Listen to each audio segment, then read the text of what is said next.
Hello, I saw your question on the discussion board. You want to use the law of sines to solve this triangle. You're given that angle A is 75.1 degrees, length of side A is 12.5, and the length of side B is 9.7.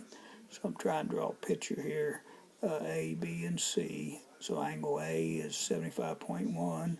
And the side opposite it's 12.5, and here's angle B, the side opposite's 9.7, and you want to find, angle C would be here.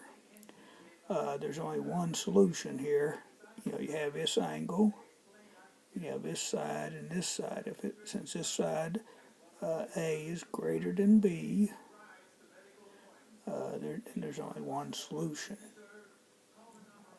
Okay, so I can use law of sines. We know this ratio here,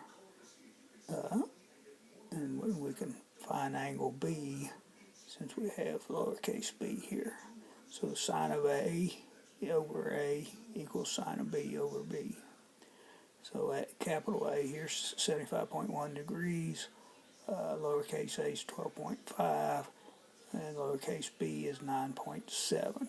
So I multiply both sides by 9.7. I put this in the calculator. I get 0.7499 equals sine of B, and then B equals inverse sine of 0.7499. Make sure you're in degree mode when you're doing this. Be very important to be in the degree mode. So B comes out to 48.6 degrees. And then you can readily find angle C because the sum of the three angles is 180 degrees.